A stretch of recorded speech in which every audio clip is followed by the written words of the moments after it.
Hello and welcome back to Matt Hayes Tottenham blog and to another Transfer Talk video. Today we're going to be talking about a little update on Tottenham's pursuit of a striker in this window and two names that have been thrown around with merit in the last 24 or so hours. Now before I get into that, if you do want more content like this, regular updates on Tottenham's transfer dealings, Tottenham Hotspur Transfer Talk live streams and match previews and reviews, please don't forget to hit that subscribe button down below and click the notification bell to get notified whenever I upload. So the first name that has been thrown around in the last 24 or so hours from a number of sources around Europe is Luka Jovic. Now Luka Jovic is a 22-year-old Serbian striker who currently plays for Real Madrid. They only signed him last summer, but it's no surprise that they are looking to offload him for a temporary time at least. There are reports suggesting that they have offered Jovic to a number of teams on loan, including a number of Premier League teams, one of which is apparently Tottenham. Now, these reports are also saying that Jose Mourinho is hoping to use his relationship with Real Madrid president Florentino Perez to try and tempt Jovic to North London. Now, it's not something you see very often, I suppose, that Real Madrid signing a player last summer are already trying to get rid of him. But if Sky Sports are to be believed and what they said last summer, this isn't the first time that Madrid have tried to get rid of Jovic. I'm not too sure on the exact figures of the deal when they signed Jovic from Eintracht Frankfurt last summer, but I think it was in around £50 million that they did buy him for. And so one of the big European transfer sagas of last summer was the future of Neymar at PSG. And Real Madrid did make a number of offers to PSG to try and bring Neymar to the Bernabeu. And in one of those offers, Luka Jovic was one of a number of players offered in a swap deal. So a very strange one with them getting that deal done and within a matter of weeks trying to get rid of him. But now trying to get that done even more, trying to loan him to any team, to be honest, that will take him and give him game time. He hasn't featured much for Real Madrid. He hasn't featured consistently for them this season, but he is a quality striker. As I said, still only 22 years old. Had some incredible numbers with Eintracht Frankfurt last year, partnering with the current West Ham striker Sebastian Haller. The two of them got Frankfurt to the semi-final of the Europa League, and they had a decent campaign domestically as well. So Jovic, he's probably not a long-term option for us because he has been offered on loan, but there's no reports that say there's an option or obligation to buy in that deal, which I think is what Tottenham should be aiming towards, and it does seem to be their chosen way to sign a player at the moment, with of course Lo Celso and now Jetson Fernandez, and the rumours as well suggesting that was something we were looking into for Christoph Piątek and Zé Luiz. We know we are in for a striker this window. Jose Mourinho has made that very clear with the injury to Harry Kane.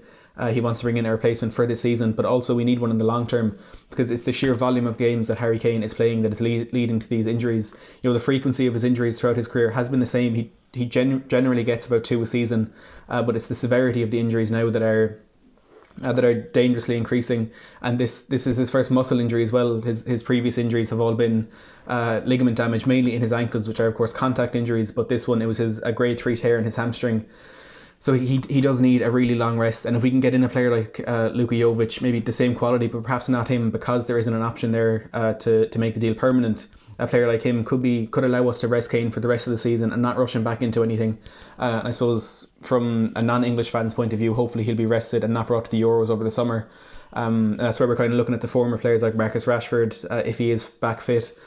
Tammy Abraham, Danny Ings, Jamie Vardy, even though he is already retired, we're kind of hoping, well, I'm personally hoping these players will get the call up for the Euros and hopefully Kane can get a rest for that one. But Jovic, if we can get him in with an option to buy, I think it'll be an absolutely exceptional signing. You know, he's someone that even though Real Madrid are trying to offload him, it does seem to be temporary that they want to get rid of him, but if it is a permanent thing, the fact that he attracted them in the first place and they paid so much money for him, and he was a player that they thought they could use in a spot for Neymar, he must be a really good player. And from what I've seen from him as well, he is a very good striker. He's strong and he's physical. He's not particularly tall, so he mightn't be that target man that Jose Mourinho is looking for, but I think if we can get this one done permanently, it will be a really, really good signing. And as I said, still only 22 years of age. He's certainly a long-term option if we can get that one done. Now, the other name is Edinson Cavani. He's been mentioned for a lot of Premier League teams over this window, and in the last 24 to 48 hours, it's been Chelsea and Tottenham who've been the two main ones mentioned as a potential destination for him. The PSG president or sporting director confirmed that Cavani has handed in a transfer request and is looking to leave PSG this month. Now, he is 32 years old. I'm unsure if it would be a loan or a permanent deal that we would look to bring him in on, but both Frank Lampard and Jose Mourinho have been asked about this deal in their pre-match press conferences for this week's Premier League fixtures, and Lampard, he refused to rule it out. He just said we'll see. And as for Mourinho, managers don't typically talk about players that they're looking to sign, but Mourinho has been known to rule out players that he's not looking to sign. And so far at Tottenham, you've the main ones, Zlatan Ibrahimovic in the first couple of weeks, and coming towards the end of December, he ruled out the move for Bruno Fernandes, but he refused to say anything about this deal really. He just said it would be unfair to PSG if he spoke about the player.